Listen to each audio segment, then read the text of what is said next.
what works for men to optimize their biology is unlikely to always work for women. So I want to break down the male pattern first, then we'll get into the female infradian rhythm. The first thing that men need to know is that the key magical thing that you need to make sure you're doing in order to unlock your wellness. I know everybody's like, what is it? Joe's like, tell me. Welcome to the Spartan Up podcast with Joe De Sena, founder and CEO of Spartan Race. We are talking about overcoming obstacles. The same way we teach people to get over obstacles on the course, we will teach you here on the Spartan Up podcast to get over obstacles in your mind.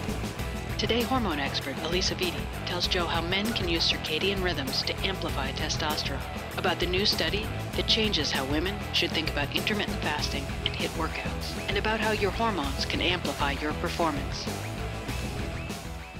This episode of Spartan Up is brought to you by Inside Tracker, the ultra-personalized nutrition and wellness platform that analyzes data from your blood. Go to InsideTracker.com and save 33% with the code SpartanUp. All right, Joe De Sena here for Spartan Up Podcast, CEO and founder, and I've got Alisa Vitti. We're doing a podcast with. I guess I found you. Somebody sent me an email or a text, said you have to talk to this woman. She knows everything about female hormones and endocrine systems and nutrition. And I said, okay, I guess that makes sense. But maybe we could apply some of this to men also.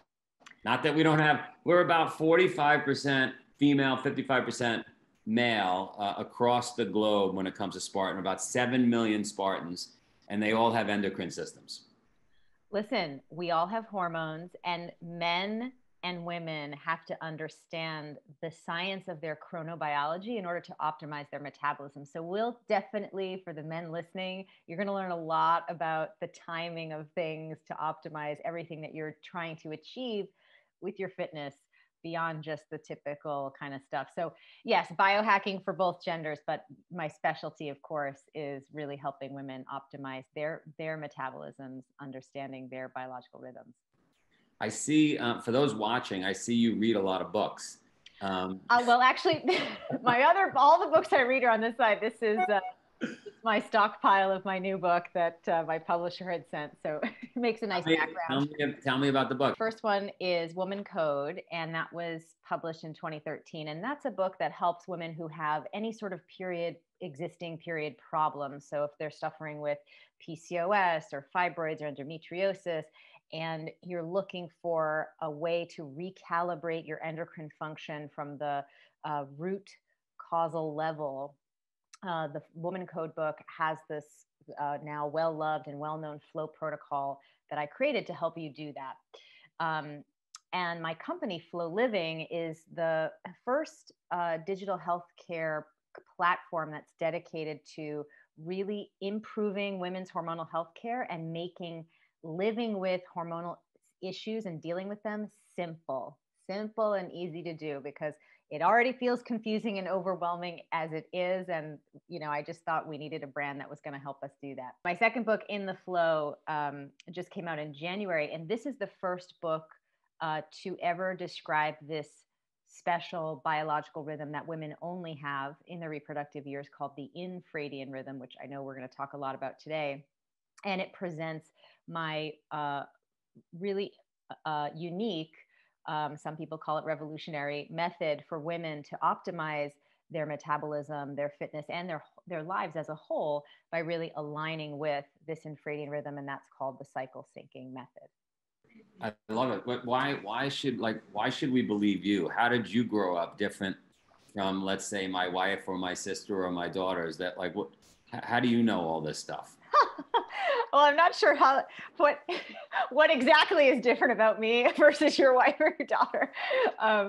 But what I can say is that I went through an early experience of having a hormonal crisis at a young age. So all of my pubescent years from 12 to 22, I menstruated only 6 times, 2 of which were chemically induced with synthetic progesterone. And I went undiagnosed for 7 years with a menstrual disorder called polycystic ovarian syndrome.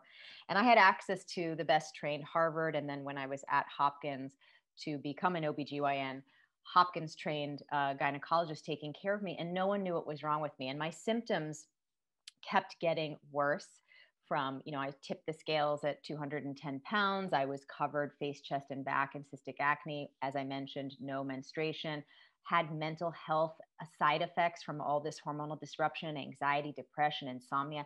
It was completely interfering with my quality of life and my ability to be a healthy young female. And so what does a young girl do, a young woman do when she can't, Friday nights when she can't sleep and she's obese and acneic? Well, she's in the library trying to research at Hopkins what could be wrong with her.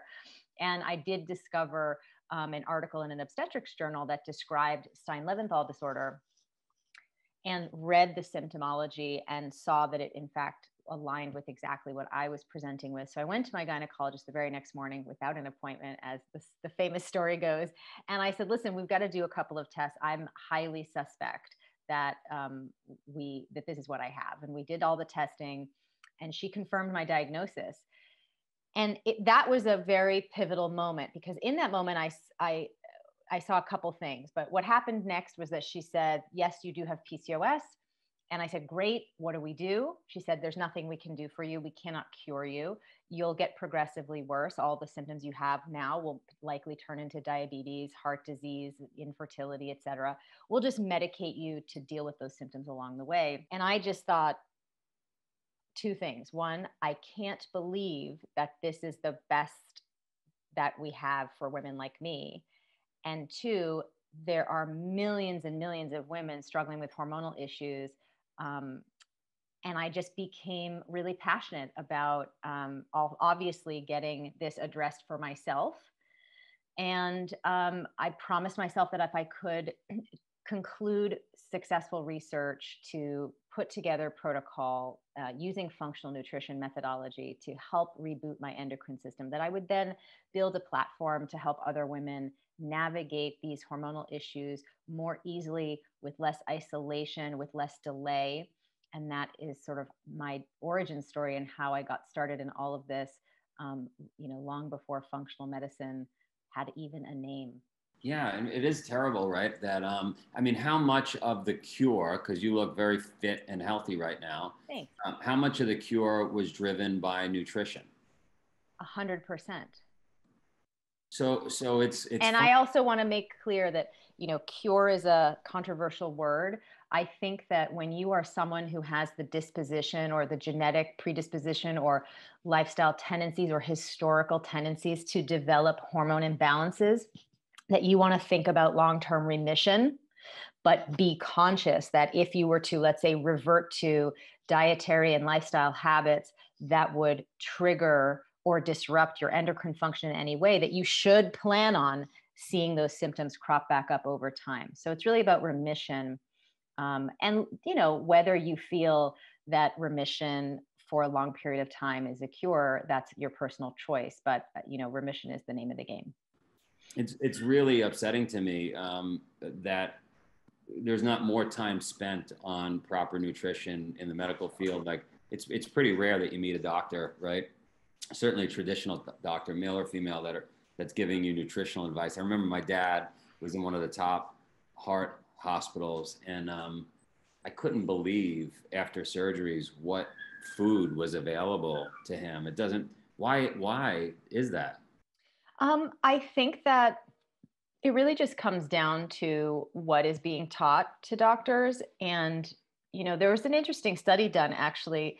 First-year residents, when they were surveyed, really believed before their medical education and training that nutrition played an enormous role. 80% of those first-year residents believed that nutrition played an enormous role in the health of a patient.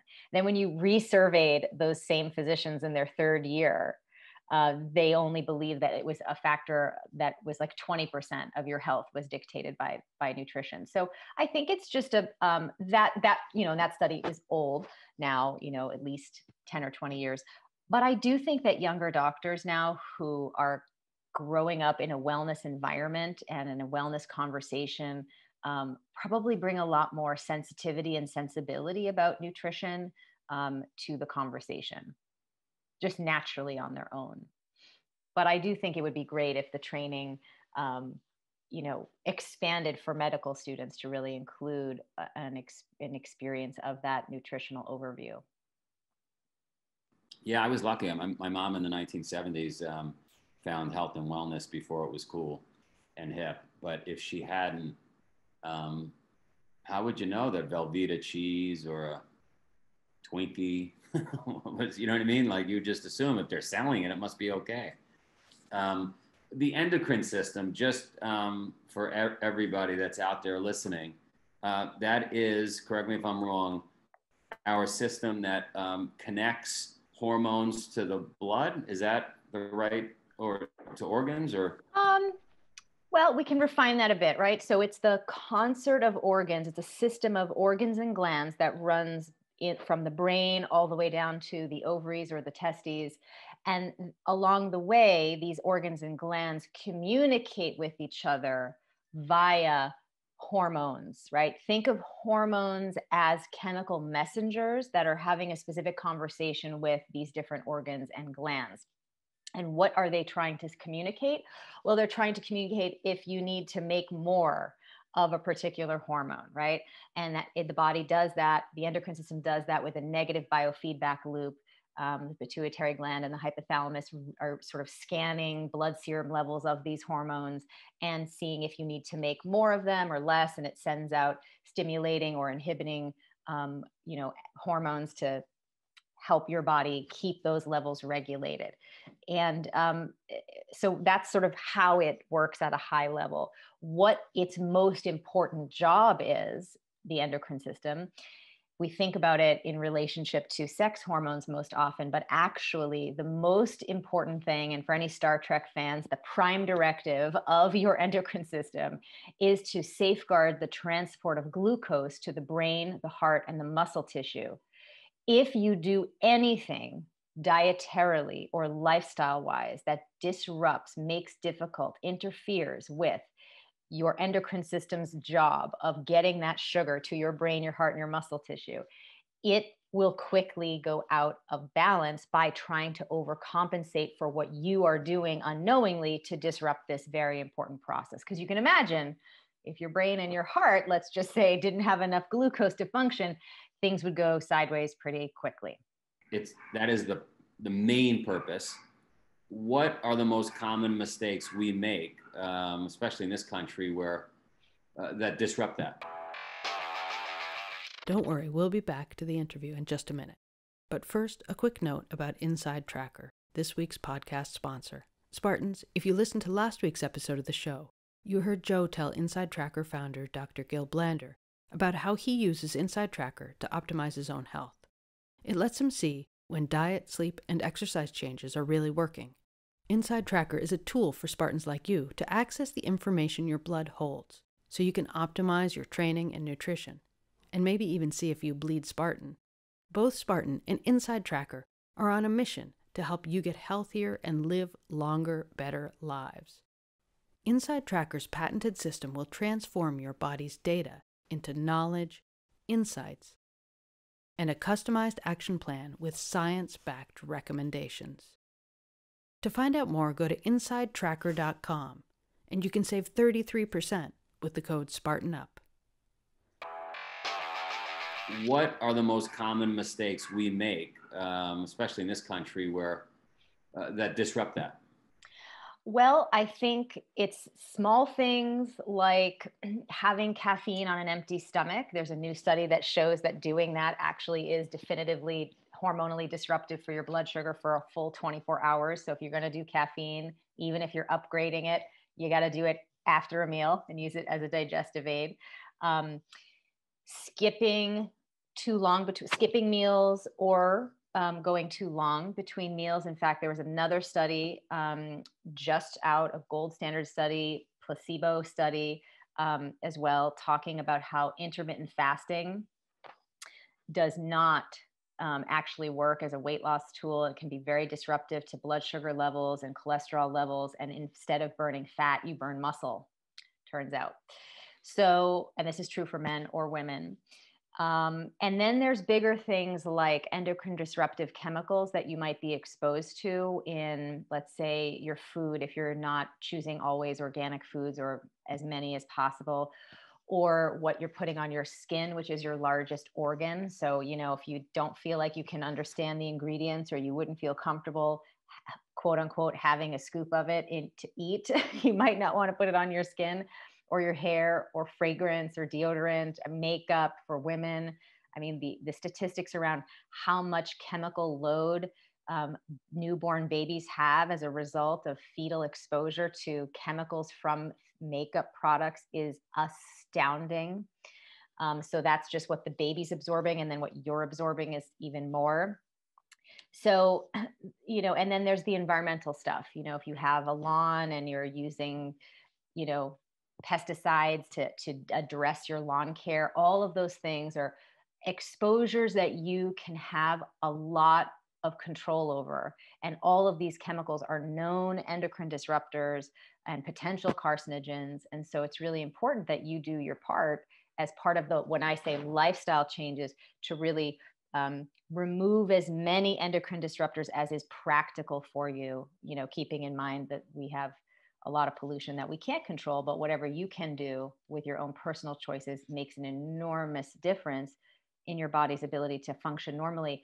And just to put it in a little perspective, young girls, for years, they were tracking the fact that young girls were developing precocious puberty, meaning starting puberty too early. Puberty is really supposed to really kick off at 12 and 13.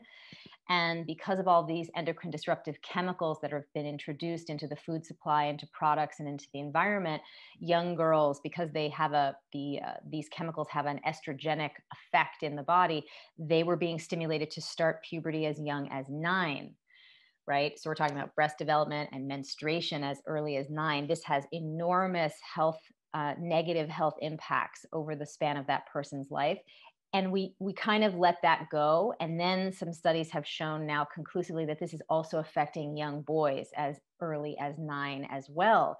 And again, this just increases their risk for metabolic disorders and cancers. And we've got to really, as parents, if you have young children, make good choices for them, but also for yourself, and really get these endocrine disruptors out of the way. I know it's, everybody's different, but isn't it obvious? It is for me, maybe because mom, in the 70s, but like more water, right? Drink more water. You don't need I worked on Wall Street. I'm not a conspiracy guy. I don't believe everybody's out to get us, but the system, we thrive in the system as an individual when we sell more stuff. That's how we accumulate money, and we associate money with, right? So we sell stuff. But as a consumer, we don't need to consume all these things that are being sold to us. We don't need 50 different kinds of drinks or 500 kinds of drinks, or like more salad, more water, sleep more, exercise, sweat. I like cold showers. I mean, I don't like cold showers, but they do wonderful. They do good things for you. Yeah. So and as far as intermittent fasting, I think that's just a new term that we're using, but I don't know. I would argue, I don't know the study, right? But I would argue for most of the time our species has been on the planet, we probably didn't have food available to us 24/7. So I would think our systems could deal with, not eating all the time. And it probably helps us digest. That said, we do consume different foods now than we did for most of our existence, right? And so maybe that's playing with things too. And we probably overeat. When people, that's the problem, right? You don't eat in the morning, you don't eat late at night, but then that 1 or 2 meals, you're probably stuffing your face to make up for it.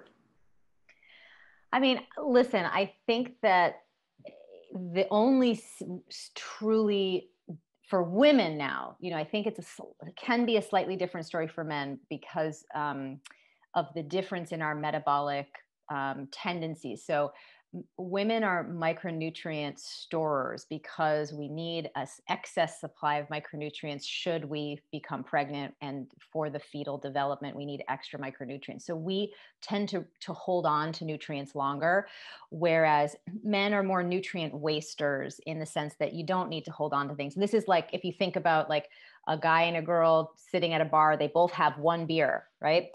Who's going to go to the bathroom first? It's always the guy. Why? Because your system will process that whole situation with the alcohol, the sugars, everything faster because of this tendency for nutrient wasting. But that has some benefits, especially when it comes to alcohol versus women who have to sort of have that lingering in their system a little longer.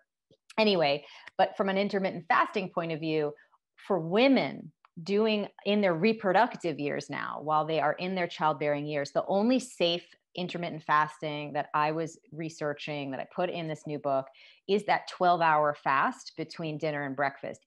As soon as you move past the 13-hour mark, a lot of strange things start to happen for women around. It is actually the opposite of all those wonderful benefits. And we have to keep in mind that the studies that were done on intermittent fasting until this new one that just came out a week ago were only done on men and postmenopausal women, because for some reason, which probably has to do with a little bit of long-standing old school institutionalized gender bias from the medical fitness and nutrition research, which I don't think is purposeful, but just because there's been this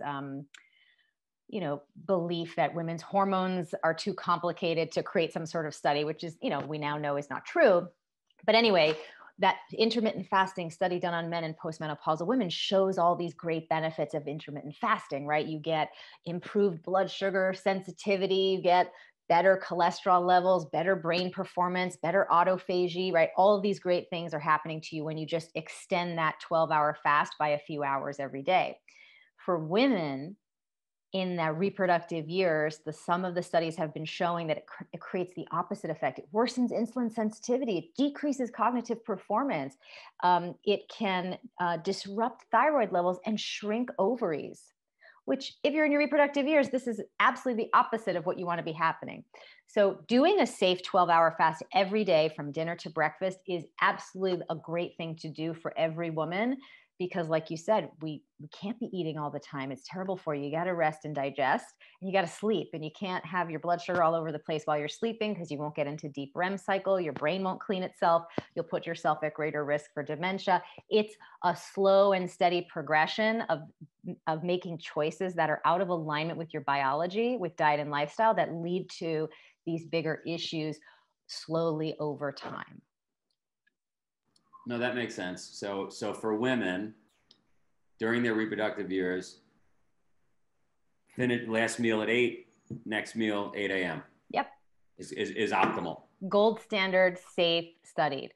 And I think that's important for us to understand, especially in the biohacking conversation, that women and men are obviously equal, but we're obviously also different. Biologically different, right? And so what works for men to optimize their biology is unlikely to always work for women. And this is one of the things that I uncovered as I was really looking at, Joe, I've been taking care of women's hormones for 20 years, and I was really looking at why is it that 50% now of the female population is struggling with hormonal issues? What's going on? And when we compare that to the male cohort, it's really not the same galaxy.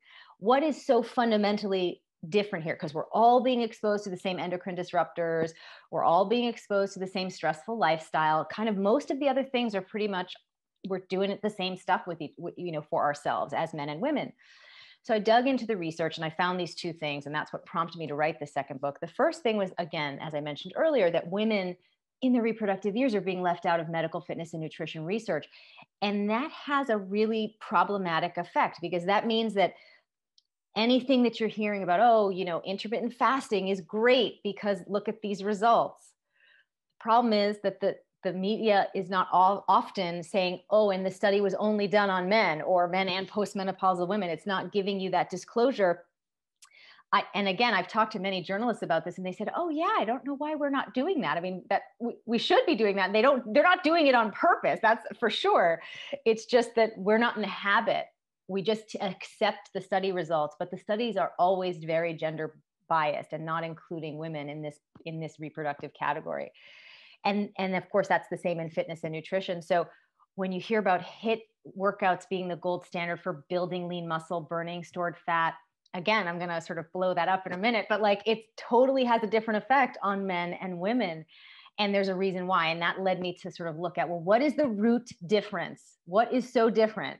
And I stumbled upon this key difference, and it's called the infradian rhythm. Women have this second biological clock that is active from their first period to their last. So for about 4 decades of their life, in addition to the circadian rhythm. So I'm assuming all of your listeners know about the circadian rhythm, but in case they don't, the circadian rhythm, you experience it over the course of 24 hours, right?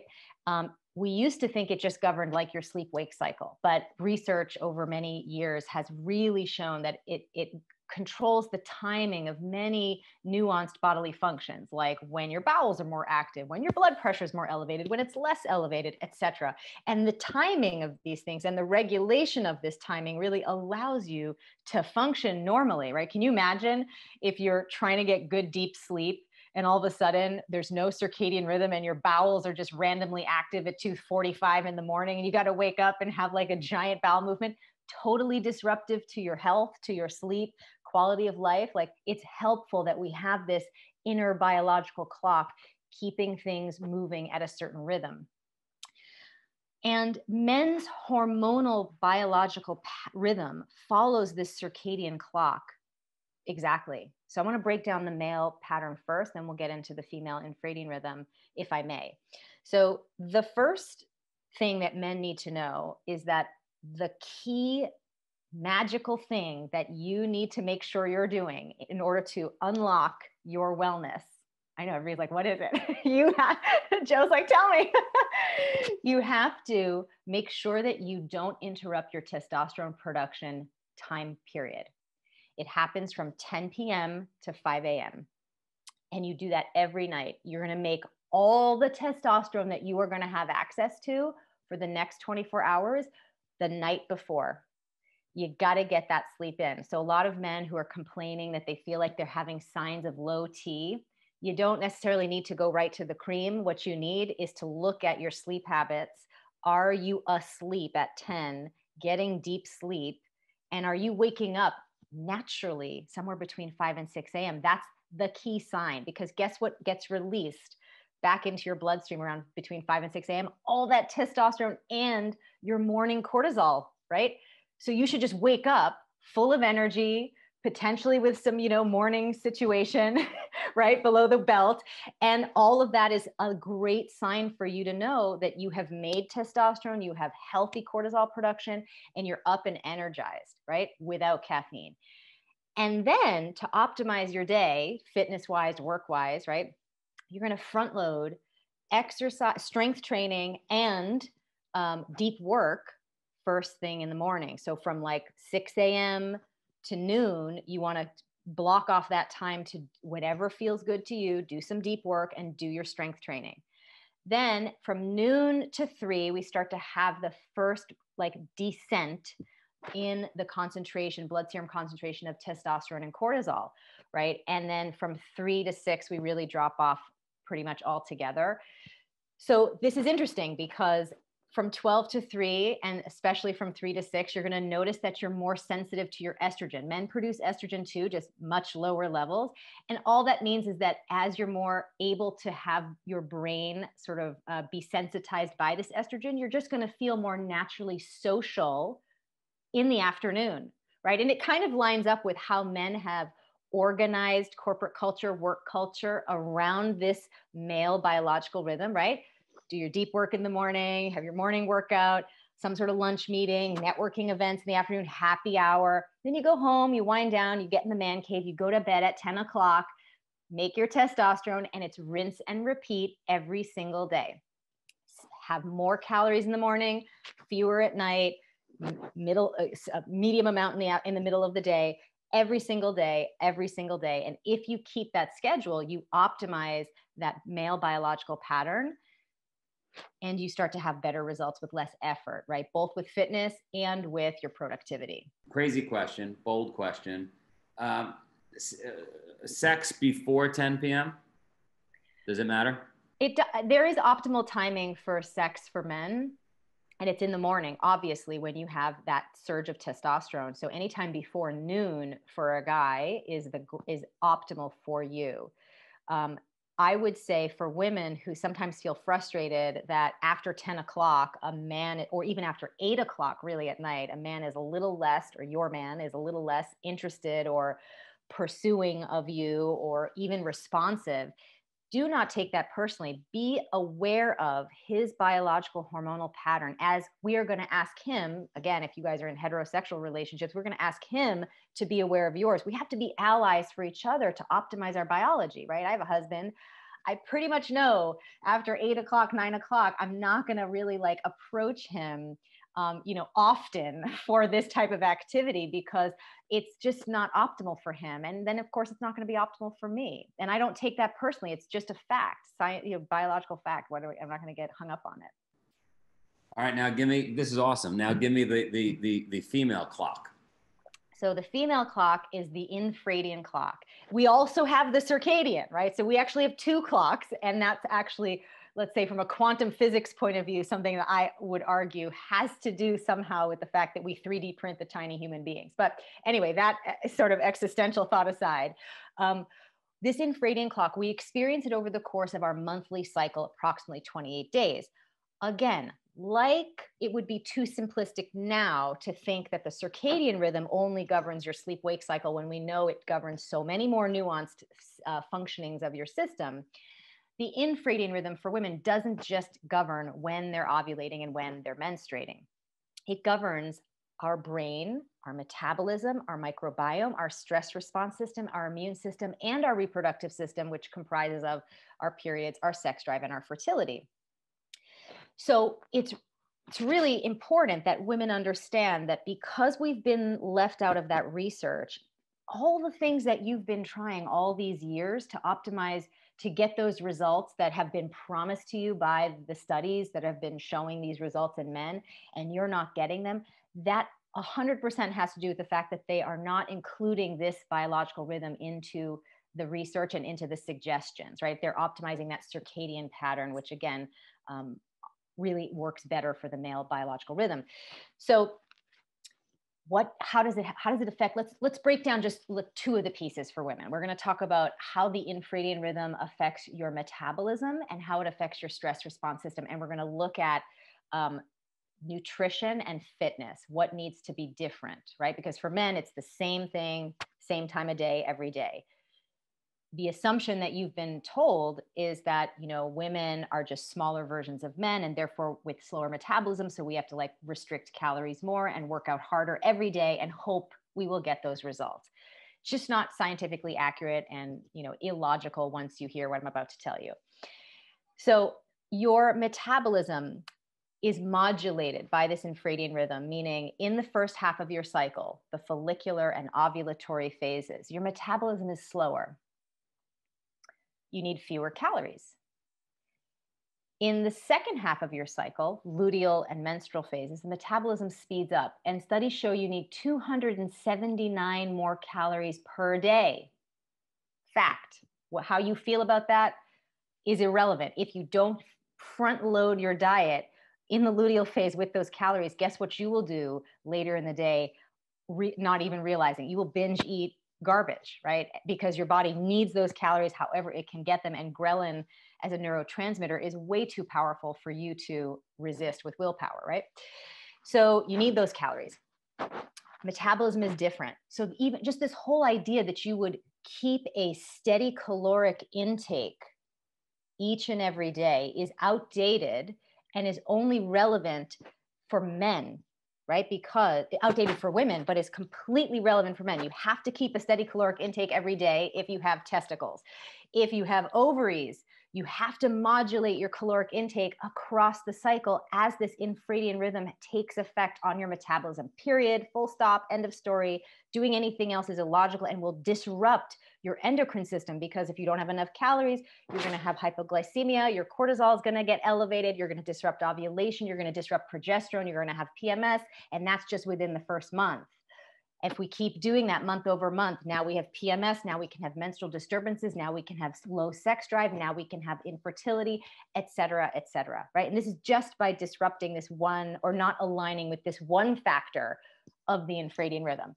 Let's move, I'm only a little passionate about this. Let's move on to the stress response and fitness. In the first half of the cycle, follicular and ovulatory, the resting cortisol levels are slightly lower, which means it's optimal for you to do cardio and high intensity interval training.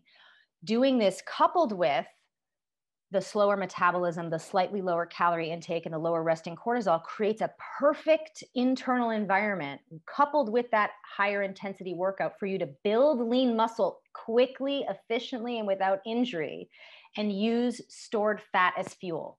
Wonderful. That's what we want. That is biohacking at its best. In the second half, luteal phase, menstrual phase, as soon as you cross over ovulation, studies are conclusive that you must not engage in high intensity interval training or heavy cardio. If you do, and you continue to restrict calories, you're going to turn on muscle wasting and turn on fat storage. Not optimal biohacking, right? So what do you do instead? You eat those 279 more calories a day, you keep your blood sugar stable, you don't continue to elevate cortisol, and you do strength training without a cardio component. And it's a long phase, right? We got 2 halves of the month. All the conditioning that you have received, you're going to think, oh my gosh, if I'm not doing my cardio every day, I'm going to gain fat. Within one cycle, you're going to see the difference that you have been missing all your life, because once, and again, I've maintained a 60-pound weight loss for 20 years. I also was able to restore my same weight level postpartum, again, using this methodology. And by the way, the US women's soccer team trains their female athletes based on this. So you got to get up to speed with, this is how your biology works. You got to train yourself in this modulated way, because this is what's happening internally. Within one cycle, you're going to have this different effect. Like every woman I know, I have ever spoken to, they'll have this comment like, gosh, it's kind of like a scratching head comment, like, oh, I'm so dedicated. I have strong willpower. I show up every day. I work out hard. I push myself, even when I don't feel like it. And at the end of the month, I'm just not making any real big gains, big progress in the way that I want to. And that has to do with the fact that in the first half of the month, you were making progress, and then you undid it in the second half by continuing to use this outdated information that you should eat the same caloric value every day and work out at the same intensity every day. It just doesn't work. So basically, the first half of the month, you use the Peloton. The second half of the month, you lift the Peloton. Great. You know what I mean? Anything you can do, Pilates. There's a chart in WomanCode. There's a food chart in chapter 4. I'm sorry, in the flow. There's a food chart in chapter 4. There's a fitness chart in chapter 5. And then in chapter 6, there's this really exciting chart about your time management, because just like men can take advantage of the hormonal effects on their brain, their cognitive performance and productivity, women can do the same thing. In 1996, Dr. Catherine Woolley discovered at Northwestern University that the female brain changes 25% over the course of this infradian rhythm. And so, you can play to your cognitive strengths every phase of the month if you know how to do it. And so I actually built the first time management system that incorporates for women both the infradian and the circadian patterns, so that you can really not just dial in your fitness and nutrition, but also really dial in your stress management, right? Because how you're planning all your projects and your life stuff really does feed back into your stress. So this whole method that I just described for you, aligning your food, your fitness, and your projects, your time management with your infradian rhythm, are the 3 pillars of the method that I created called the cycle syncing method. And all of that is described in the new book, In the Flow. You're awesome. Let's end it with, just tell us quickly when you found what you found, you went to the doctor was like, I don't know. what did you do? Is this exactly what you did? And then all of a sudden you saw the change? So what I did first was I did the first steps in the flow protocol, right? Where I really deeply cleaned up my endocrine disruptors. So, it's really about keeping that blood sugar stable, addressing, adrenal overstimulation, and then really healing, and improving estrogen metabolism, gut health. Those are the three key cleanup or triage pieces of the flow protocol. And then once you've done that, you can't stay in triage forever, right? You can't do a detox forever. You have to then move into a maintenance plan. And then once you have your hormones restored and balanced, then the maintenance plan that makes sense is aligning with the infradian rhythm. And that's what this cycle syncing method is. So yes, I've done both, and you'd have to do them in a particular order, depending on your situation. So if you're listening and you're thinking, okay, I don't have PCOS or fibroids or any of these other major conditions, I just have some garden variety PMS and I'm not getting the results with my fitness regime that I want, the cycle syncing method is perfect for you because it's going to give you those gains. You can learn more at the cyclesyncingmembership.com and in the book. If you're someone who, has been having menstrual disturbances, you've been diagnosed with something, the first thing you want to do is pick up WomanCode, go through that process, come to Flow Living, do a one-on-one telehealth coaching session with one of our coaches, do the monthly flow program, and get that issue addressed so that you can move into your forever, during your reproductive years, maintenance lifestyle of the cycle syncing method.